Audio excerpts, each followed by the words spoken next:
خان جبين الدباسو نوفل لك أرماتها جتشو النكنا تنان جتشو بربادا أمو نبي استه عليه الصلاة والسلام خنبي بودر رايسته حتى خزبنا غنال لي خربسن واتا ككران الرغني أبيتي الربسي الربنسا اسمه ديبي أكته وبدادان جتشو بربادي قابدين دكتنا فاراتن انتو بچو بربادي جولو تخينيا خان بيجا بقا خيس جرن خطر كان في سنفرتن خان غرة خينيا اللي نتسقبيساني قلبي تينيا نتسقبيساني برقا نما أمو مبرودي أتالي بر هن أجر دادن نو دافي واهن دقيزتي غوسسن نماوين أجر نما سيارو سنت قلم نمنا إسدوبا ملتو خيارو إني برودوتي في خيارو إني مرتوتيس توكما يجو سآني سومتك يجو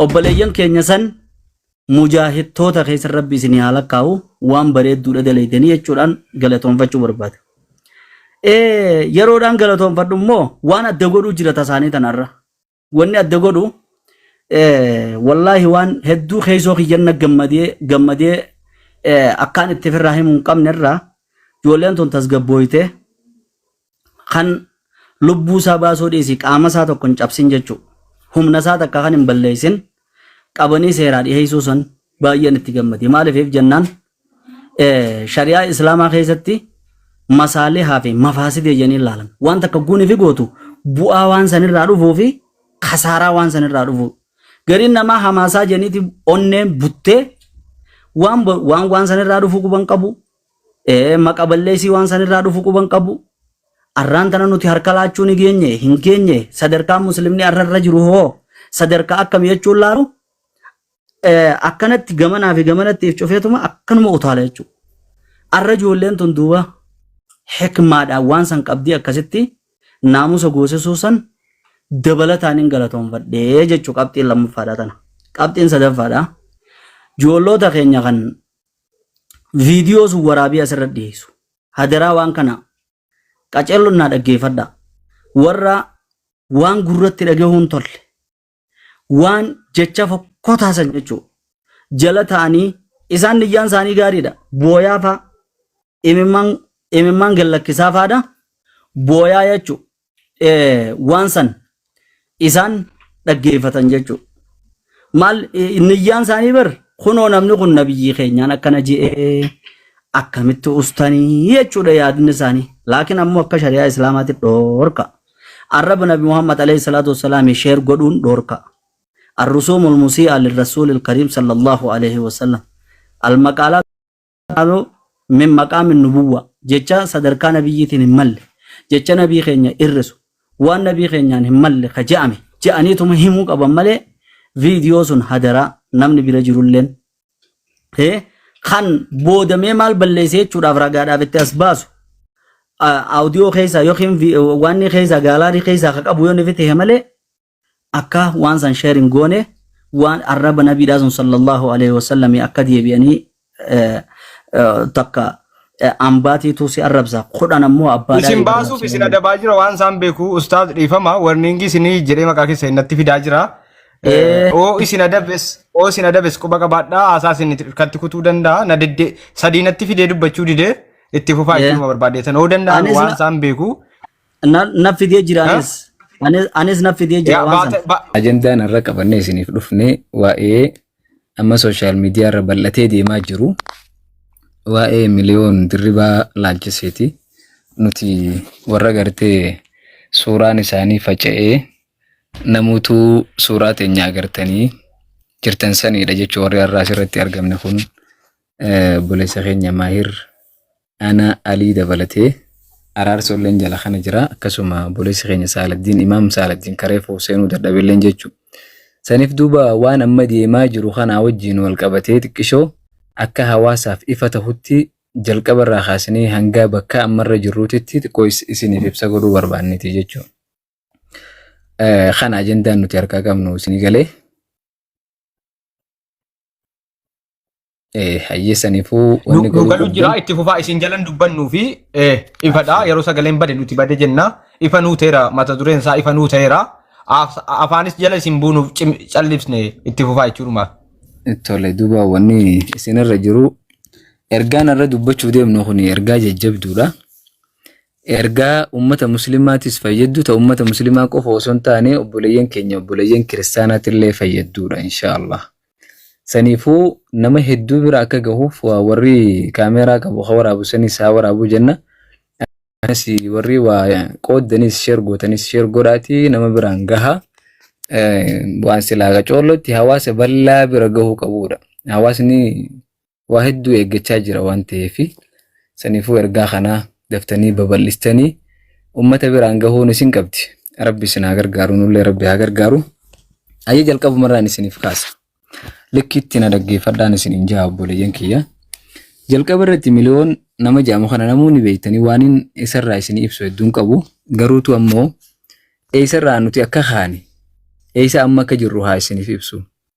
Miliyoon nama beekamtii barbaadu gaafa biyya jirus ni beeytanii ergaas dhufellee jechuudha. Yeroo meeqa filoorri isaatis jalaa gubateeti filoora isaa sandeeffachuudhaaf hedduu rakkachaa ture. Fakkeenyaaf gaafa dura Naayiroobii tana dhufe eeyba madarasaa muhadaraa guddoo madarasaa Abubakar Siddiq haflaa siiralii irra godhame san gaafa baabaa she'amii faan dhufan guyyaa san inillee dhufee achirratti hirmaatee jira miliyoon kun jechuudha. Achirratti guyyaa hirmaate san dhufee nutillee nu dubbisee jira masjida keessatti akka muhadaraa irratti hirmaateen wajjillee haasofne turre. Wanni inni guyyaa san waliin haasawe akkamitti akka fooloora isaa sandeeffachuu danda'u. Gaafasitti ammoo nama muslimaati jechuudhaan kan bira dhufe jechuudha.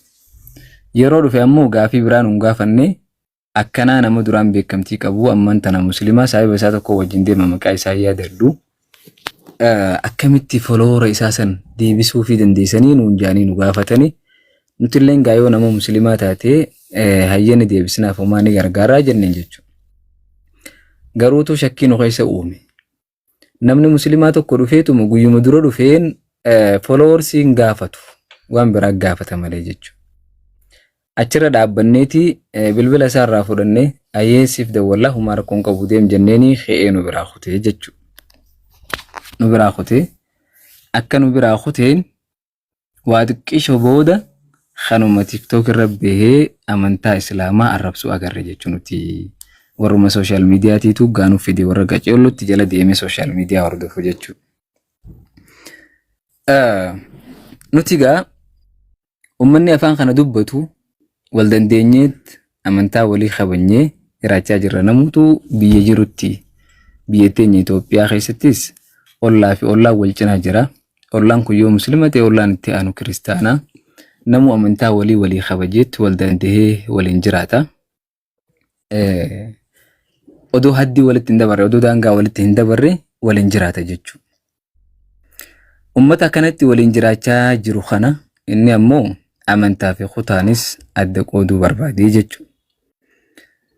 Arrabni isaa akka malee baay'ate. Soomana keessa jee soomana ammarraas kunne kana keessa akka malee arrabni isaa hijaabarra baay'ate. Yoo namuutu gaa namni social media fayyadamanii beektanii gaafa garii kutaa fi kutaa waliin tuqaa gaafa garii amantaa fi amantaa waliin tuqaati walumaa galatti nama tartiibni isaa akkuma jiru tokko ummata waliin naquu bira ga'e. Achirra dhaabbanneet waajjira poolisaa deemnee riippoortii goone jechuun nuti. Maaliif gaa biyya seeraan bultuu biyya kabajaa qabdu biyya ummanni isii wal dandahee nutummaa warri afaan kana dubbatu wal dandeenyee kiristaaninis musliimnis waliin jiraannu keessa jirra waan ta'eef biyyi tun seera qabdii jenneetii deemnee poolisatti riippoortii goone. Poolisoonni illee gaa jala bu'anii barbaaduu eegalanii isinilleen eeruudhaan nu gargaara hawaasa keessa deemaadha. Gaafa manni isaa mul'atee bakki inni jiru mul'ate nu qaceelchaa nuun jaan. Gaafa manni isaa argamu ijoolleen bakka inni jiru waan baraniif dhagahanii jiran namuutu raqee mana isaa gaa marsuu barbaadan jechuudha. Amma gaa nuti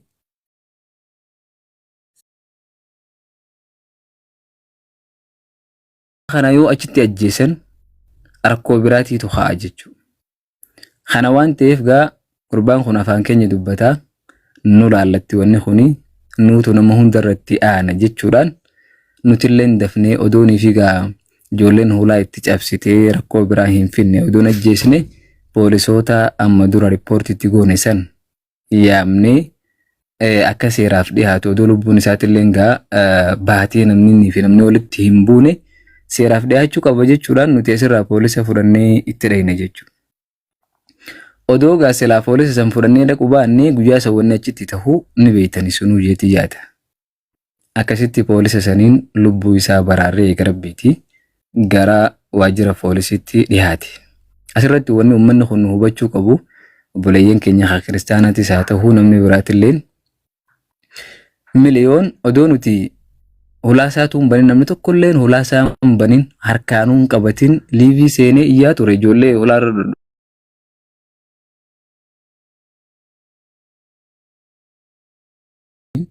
Ummaa sintuqan poolisaatu bakka kana jira jechuudhaan ijoollee irraa qabnee poolisaan fuunee harka poolisaatiin geenye. Mana isaatillee seennee achi keessattillee suuraa kaa'amtee jirti agartan namuuhi.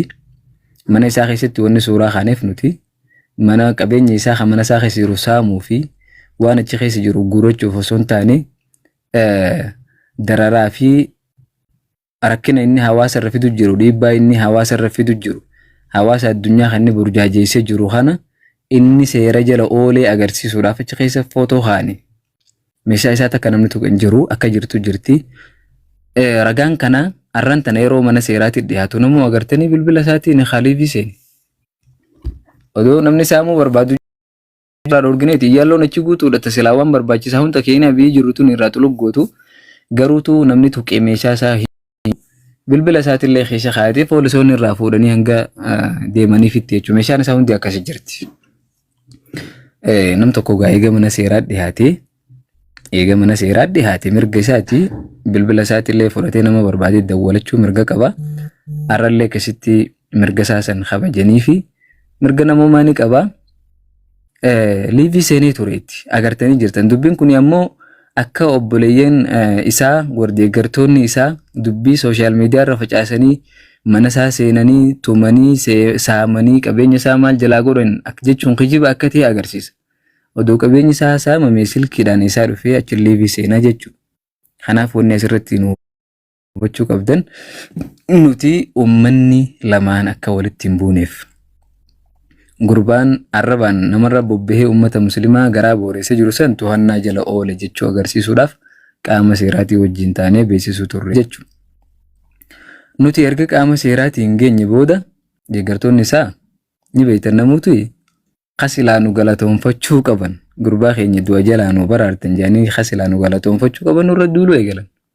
Shoorarkeessitoota jedhanii maqaballeessiidhaan yoo jala deemtanii ilaaltan wanni isaan poosti godhan waan hawaasaa fi hawaasa waliin naqu waan uummataa fi uummata waliin naqu uummata Oromoodhaa kan nagayaan magaalaa Naayiroobii tana keessa akka obboleeyyanii waliin jiraachaa jiru waan duudaa garaa godhu poosti godhaa turan jechuudha. Yoo jala deemtanii ilaaltan jechuudha.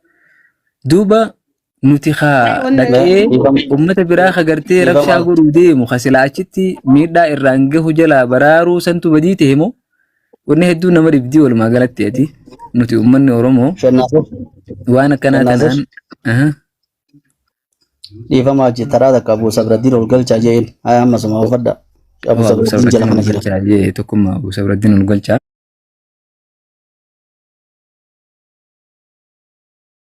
Mallee wanni isin beekuu qabdan nuti haa irratti seeraaf akka dhiyaatu goone nama tokko nama dhuunfaati. Dhimma nama dhuunfaa fuudhanii ganda galchuu wanni nuti ammarraa qacoollotti gartee ibsa godhuu barbaanne dhimma nama dhuunfaa fuudhanii ganda galchuu dhimma nama dhuunfaa fuudhanii amantaa galchuun kun haa dhaabbatu.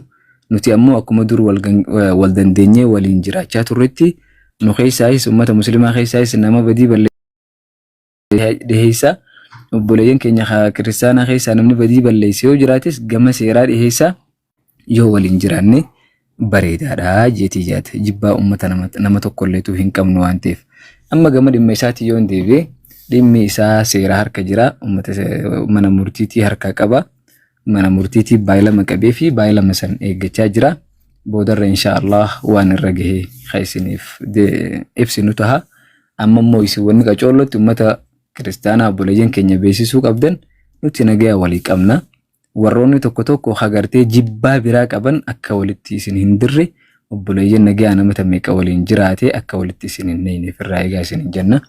Ani gaa asirratti dhaabaa nama bira dabarsaa. Assalaamu alaikum warahmatullaahi wabarakaatuh. وعليكم السلام ورحمة الله وبركاته. ماهر التفوف مو علي أنجز التفوفة علي. أجمع ماهر أفو إن شاء الله. أيه تفوفة ماهر. جمالي في اللي خندني اللي رقمت الشيخ جمال. يتون يسالماتو خيسة كوبا كبا. يتما في ماهر أدب تجي. أيه إن كلنا أيه. أدبتو أشي بود الشيخ أفكنينا. التفوف ماهر. أبو زبر الدين سنيف إنسانه. هاي جلا خانة كن شيء سان شيء كانوا تبيك نسنا فيديو برا دامه إنسان إيه ما هاي كا قدي سامي أما سو إسنيف مجيء فدسه أنا أبو زبر الدين تو قلنا أبو زبر الدين أسجل جيران سيا أيه نما تو كشني بونا ما تكين دوك كيشا يا سينسا الدوك يا سينسا إن شاء الله هاي كينجلشا هاي شيء جمالي سنين سنم إسن سريت بيجنا متي مال جتشو ورا كاني أگر ما جرو زون ثاني سموكه سنو جرسني جتشو ور بعدي تنيم أيوة جلتوما نرفت إدوكا وما سنين جرينو ريو سالبات إنو لين أبشر أراكون قبو Adu baate kosee kadhaati muda doonee gada TikTok irratti sin mudate intali waa isiritti seenti argeen kolfe abu sabri gachaa guys dhugaa isaanii gargaarsa irra jiru wanta ta'e seene geemii taphataa ittiin itti seenti ijoollee waliin beektu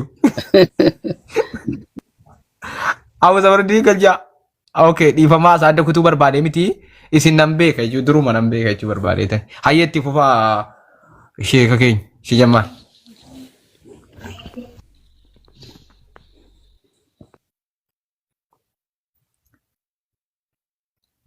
Sheeka keenyatti nuuf fufaa isin dhaggeeffataa jirra. waan idhaqa namaatiitu ol fudhatee mi'ane boodarran dhufa ifaadhaas qabsiifachuudhatti hin jira. Haya ishi maahiritti fufu gaa maahiritti fufu hayye. السلام عليكم ورحمة الله وبركاته. وعليكم السلام ورحمة الله وبركاته. ما شاء الله هندي خيسانو قلتو ما تكون ما أكسما ورين جلافي قبا جرتان هندي خيسانو ربين ساعتي نتاقرتي أسرة تاجر وخنا نمغاري خاجا قبا جاي ساليسي أسرة تاجر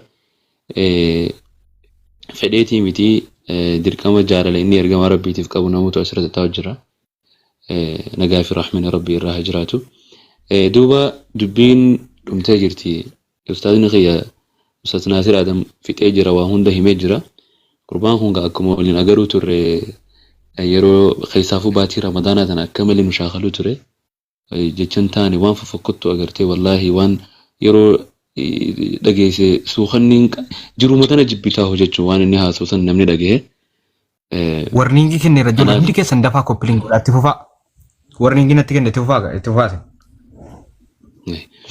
akkasitti anaa fi obboleessa kiyya Alii Shennaasir Saalaaddiin akkasuma ijoollee biraallee hedduu jira waliin barbaadu turree akkasi rabbii irra nu buuse wallaahi du'aa godhanne rabbiin irra nu buuse gurbaan san silaa agartee silaa qaama seeraa hin dhaqini hedduu takka inni lubbuun hin jiraatu ture numaatu ijoollee irraa dhorgee akkasitti qaama seeraa geessise jechuudha akkuma Shennaasir jedhanitti soo kanaaf dubbiin akkasuma qaama seeraa harka jirti isaantu waan godhu beeka egaa seera biyya tanaa keessatti amantii namaa tuquun namni freedom speech qaba waan fedhe dubbachuu danda'a garuu amantii namaa arrabsuun dhoorgaadha akka seera biyya tanatti illee jechuudha san seeraaf dhibna murtii isaanii waan irra kaayanii kabraa waan tokko jira qaamaan tana biyya tana keessa deemu jiru biyya Keeniyaa keessatti jechuudha hawaasni gurmaanii warri agartee gara isaa jiran gurmaanii